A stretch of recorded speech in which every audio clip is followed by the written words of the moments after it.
मेरे भाई, लोकतंत्र को जितना हम समझते हैं, लोकतंत्र में जन बल के आगे कोई बल नहीं है। किसको आप मजबूत करते हैं? लालू जी को आप मजबूत बता रहे हैं। अरे भाई, लालू जी की पार्टी 1995 में एक ही बार, सुनिए ना, मैं सब पर आ रहा हूं। अरे मैं आ रहा हूं भाई, गठबंधन पे ही आ रहा हूं। गठबंधन में लालू जी की ही तो पार्टी है, कांग्रेस का थोड़े ना कोई दम है। कांग्रेस तो पिछलंगू झोला उठाने वाली पार्टी है राजद की। लेकिन लालू जी की पार्टी, जो किसी जमाने में बिहार में, यूनाइटेड बिहार में 54 में 53 जिनके सांसद थे, आज उनके 4 सांसद हैं, तो आप उनको मजबूत मानते हैं कि कमजोर मानते हैं, या आप पर छोड़ रहा हूं। भाजपा जो देश की सबसे बड़ी पार्टी होने का दावा करती है, उनके पास पिछले विधानसभा चुनाव में उनको 19.6% वोट आया है। आपको लग रहा है कि वो देश की, वो बिहार में बहुत मजबूत पार्टी है। आज तक भाजपा वाले यहाँ 2015 को छोड़ दीजिए तो 100 से ज्यादा सीट लड़ने की हिम्मत नहीं हुई, तो आप उनको मजबूत पार्टी मान रहे हो। नीतीश कुमार जो उस गठबंधन के हिस्सा है, उनको 42 विधायक मिला है, कुल जमा 14% वोट है, तो आप कह रहे हैं कि बहुत मजबूत है। अरे भाई, मजबूत का आपका आधार क्या है? किसके पास यहाँ 2/3 मेजोरिटी है? आपको ऐसा लगता है कि बिहार की जनता तो खाली इन्हीं को वोट देती है? ऐसा नहीं है। लालू जी को बिहार की जनता ने सिर्फ एक ही बार 1995 में बिहार में जिताया। एक बार पशुपालन घोटाला का बात सामने आ गया, जंगल राज की बात उठी, लोगों को अपहरण, रंगदारी और जो जंगल राज दिखा, उसके बाद से आज तक लालू जी और उनकी पार्टी बिहार जीत नहीं पाई है। नीतीश कुमार, सुन तो लो भाई, नीतीश कुमार को भी बिहार की जनता ने सिर्फ एक ही बार 117 सीट जिताया, जो 2010 था। उसके बाद आज तक नीतीश कुमार को कभी बिहार की जनता ने मेजोरिटी के करीब नहीं रखा, 42 विधायक दिया है। लेकिन जनता कुछ भी करे, उसके बाद जोड़ तोड़ करके आप सरकार में बैठ जाते हैं, बन जाते हैं, इसका मतलब ये नहीं कि जनता ने आपको सपोर्ट किया है। वैसे तो झारखंड में एक बार एक इंडिपेंडेंट विधायक मुख्यमंत्री हो गए। देश में आपने देखा, देवगौड़ा जी और इंद्र कुमार गुजराल प्रधानमंत्री हो गए। तो क्या उनको पूरे देश की जनता ने वोट दिया था? वोट अलग बात है, जनता का समर्थन एक अलग बात है, और किसी तरह जुगाड़ लगाकर आप सरकार बना लिए, वो अलग बात है। अगर आपकी सरकार 2025 में आती है तो शराब नीति में क्या सुधार आएगा? कोई सुधार नहीं आएगा। 1 घंटा के अंदर इस गलत शराब नीति को हटा दिया जाएगा, शराबबंदी के कानून को हटा दिया जाएगा। इसलिए कि पहली बात, शराबबंदी का जो ये कानून है, ये कानून, इस कानून में शराब बंद है ही नहीं। इसमें तो सिर्फ शराब की दुकान बंद है, शराब तो घर घर बिक ही रहा है। तो आप लोग ऐसे बात कर रहे हैं, क्या शराबबंदी हटा दीजिए? भाई, कहाँ शराबबंदी है? बिहार में तो हर गांव में शराब बिक रहा है।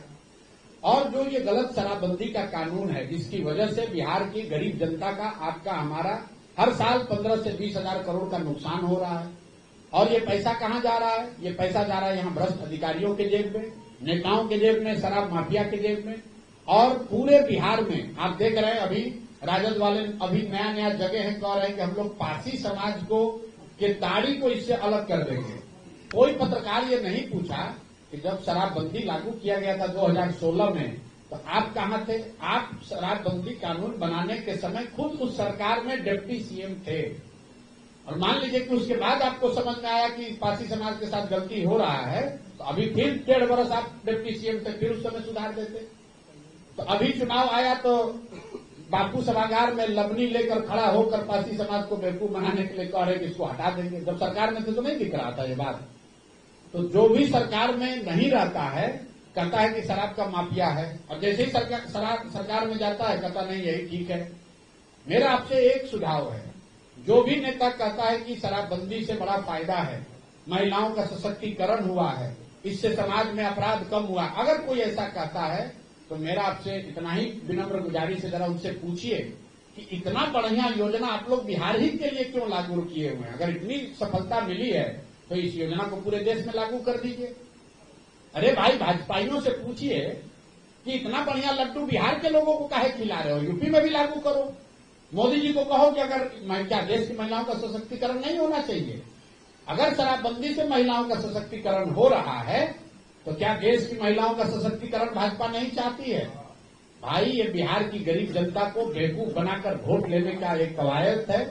1 लाख से ज्यादा लोग आज जेलों में बंद हैं, और ज्यादातर लोग जो जेल में बंद हैं वो गरीब हैं, पिछड़े हैं, वंचित हैं, दलित हैं, मुस्लिम हैं। उनको कोई पूछने वाला नहीं है। कह रहा है कि शराबबंदी लागू है। शराबबंदी लागू करके हजारों करोड़ रुपया जो कमाई हो रही है वो चली ना जाए, इसलिए कहता है कि इसको जारी रखना। बिहार में बाहर है नीतीश कुमार का, आपने नारा दिया था, तो अब क्या नारा हो? अब नारा है बिहार में बदलाव है, बदलाव की बयार है, अगली बार जनसुराज है। सर मैं टीवी 9 से मेरा नाम सुनील है। जवाब आता है जब फील्ड में जाते हैं तो बोलते हैं लोगों से पूछिएगा, आपसे पूछना ये था कि आप कहते हैं कि बदलाव हो रहा है, लोग हमसे जुड़ रहे हैं, लेकिन एमएलसी का चुनाव है, आपने कहा कि मेरे लोग हैं, लेकिन वो चले गए, फिर आया उपचुनाव, आपके 4 लोग खड़े हुए, उनसे पूछिएगा कि 4 लोग का क्या हक हुआ, तो बिहार का जब चुनाव होगा तो वही हक होना है। और बोले ये भी कि आप आंकड़ों की बाजीगर, आंकड़ा बहुत अच्छा गिना देते हैं। ठीक बात, 4 चुनाव हुए, उपचुनाव हुए, जनसुराज को उसमें 10% वोट आया, और कैमरे पर आकर मैंने कहा और अभी भी कह रहा हूं कि हमारे अपने नजरिए से जनसुराज के साथियों की अपेक्षा के अनुसार रिजल्ट नहीं आया, लेकिन लोग कहता है इनका मुट्ठी खुल गया, जैसे आप जो भाषा आप बता रहे हैं, तो मुट्ठी खुला तो उसमें क्या दिखा कि 10 दिन पुराना दल जिसको पहली बार 31 अक्टूबर को सिंबल मिला, 11 नवंबर को जब चुनाव हुआ तो उस दल को 10% वोट आया। 10% वोट लाने में भाजपा जैसे बड़ी पार्टी को बिहार में 20 बरस लगा है। कांग्रेस को यहां 5% वोट है, राजद को 20% से कम वोट है, 20 बरस से सत्ता में बैठी जदयू को 20% वोट नहीं है, और 10 दिन पुरानी पार्टी को अगर 10% वोट आया तो आप हमको बता रहे हैं कि इनका मुट्ठी खुल गया। सिंबल का जो असर है कि 10 दिन में लोगों, और जो नए दल होते हैं उनको सिंबल मिलता नहीं है, सिंबल हमको चुनाव के समय ही मिलेगा। आप जिस उपचुनाव की बात कर रहे हैं, आंकड़ों की बात कर रहे हैं, तो भाई अक्टूबर के बाद नवंबर में भी एक उपचुनाव हुआ एमएलसी का, जिसमें सिंबल पर नहीं कैंडिडेट का चुनाव हुआ, नाम पर चुनाव हुआ, उसमें जनसुराज को 22% वोट आया। तीसरे नंबर पर राजद, चौथे नंबर पर एनडीए। आपने कभी सवाल पूछा कि भाई जो सीट एमएलसी जदयू का सांसद जीता हुआ था, जदयू के देवेश चंद्र ठाकुर जीते हुए थे, वहां एनडीए चौथे नंबर पर कैसे आ गई? आप उनको तो बड़ा मजबूत दल बता रहे हैं, गठबंधन बता रहे हैं। राजद तीसरे नंबर पर है, उनको आप बड़ा मजबूत बता रहे हैं। मेरा एक शिक्षा पर सवाल है, आप शिक्षा में सुधार की बात करते हैं। बिहार में जिस तरह से शिक्षा कई भागों में बटा हुआ है, शिक्षक को भी कई भागों में बांटा गया है, नियोजित शिक्षक है, विशिष्ट शिक्षक है, अतिथि शिक्षक है, वितरित शिक्षक है, तो ये शिक्षकों का जो बंटवारा है, क्या आपकी सरकार आएगी तो उसमें सुधार आएगा? शिक्षकों के बंटवारे से शिक्षा के सुधार का कोई सीधा सरोकार नहीं है। शिक्षकों का बंटवारा इसलिए है कि सरकार चाहती है कि अलग अलग शिक्षक गुटों में, घरों में बंटे रहें ताकि अपनी आवाज को मजबूती से न रख सकें। बिहार में शिक्षा व्यवस्था इसलिए नहीं खराब है कि स्कूल से खिचड़ी बंट रहा है, जैसा कुछ लोग आप लोग बताते हैं। अगर स्कूल में खिचड़ी बंटने से शिक्षा व्यवस्था खराब होती तो 6वीं क्लास के बाद के स्कूलों में तो खिचड़ी नहीं बंटती है, वहां पर पढ़ाई क्यों नहीं हो रही है? अगर शिक्षकों के अलग अलग घरों में बंटने से या नियोजित शिक्षकों के गुणवत्ता में कमी की वजह से शिक्षा व्यवस्था खराब होती तो ये बता दीजिए कि पटना साइंस कॉलेज और पटना कॉलेज में क्यों पढ़ाई नहीं हो रही है? वहां तो कोई वित्त रहित शिक्षक या नियोजित शिक्षक नहीं है। मेरे भाई, बिहार की शिक्षा व्यवस्था इसलिए खराब है कि यहाँ समाज और सरकार, सिर्फ सरकार नहीं, समाज और सरकार दोनों के नजर में शिक्षा की महत्ता है ही नहीं। जो समाज में भी आदमी है वो भी सरकारी विद्यालयों को सरकारी योजनाओं से लाभ पाने का सुविधा केंद्र के तौर पर देखता है।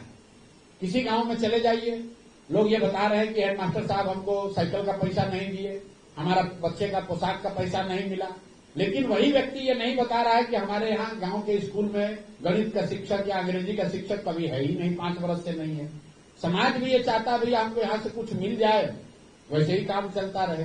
और सरकार भी ये सोच रही है कि 60,000 करोड़ रुपया खर्चा हो रहा है, मास्टर साहब लोग को इतना फीस हम लोग सैलरी दे रहे हैं, दरमाहा दे रहे हैं, तो पढ़ा तो ये लोग रहा नहीं है, तो चलो इनसे कुछ काम दूसरा ही कराओ, तो वोटर लिस्ट बनवाओ, कभी स्वच्छता अभियान में ले जाओ।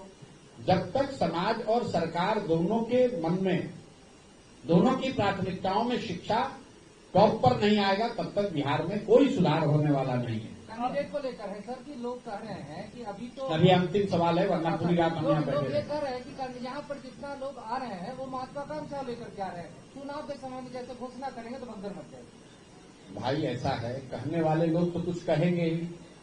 2.5 वर्ष पहले तो लोग यही बता रहे थे कि प्रशांत किशोर ही भाग जाएंगे, कितना दिन पैदल चलेंगे, अरे यहाँ टिकने वाले नहीं हैं। तो वैसे आप बता रहे हैं कि आप ये बताइए कि जो जनसुराज में आज लोग हैं, इसमें तो ज्यादातर लोग ऐसे हैं जो दूसरे दलों से आए हैं। तो भगदड़ कहाँ मची हुई? जनसुराज के लोग दूसरे दल में गए हैं कि दूसरे दल का आदमी जनसुराज में आया? तो जब भगदड़ मचेगी तो उस समय देखा जाएगा। दूसरे दल वाले क्यों चिंतित हैं भाई? अगर अभी तो आप कह रहे हैं कि जनसुराज की कोई ताकत ही नहीं है, तो काहे हम पर टीका टिप्पणी कर रहे हो? नहीं ताकत है तो जिसकी ताकत है उससे उलझो। मुंगेर में आपकी पार्टी बहुत दिनों से एक्टिव है। मुंगेर विधानसभा और जमालपुर विधानसभा के लिए किस कैंडिडेट को अपने खेल में माना है? जितने भी संभावित उम्मीदवार हैं, जनसुराज राजद नहीं है, जनसुराज भाजपा जदयू नहीं है कि जाइएगा किसी एक व्यक्ति से मिलिएगा, 2 गुना रुपया दीजिएगा और टिकट मिल जाएगा।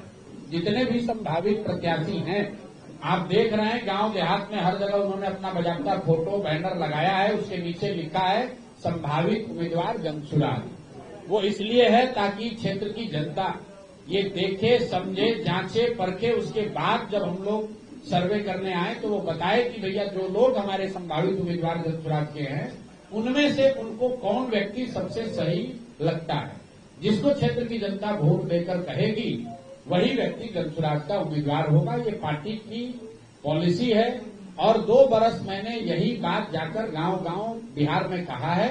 उसी के आधार पर टिकटों का डिस्ट्रीब्यूशन होगा। बहुत बहुत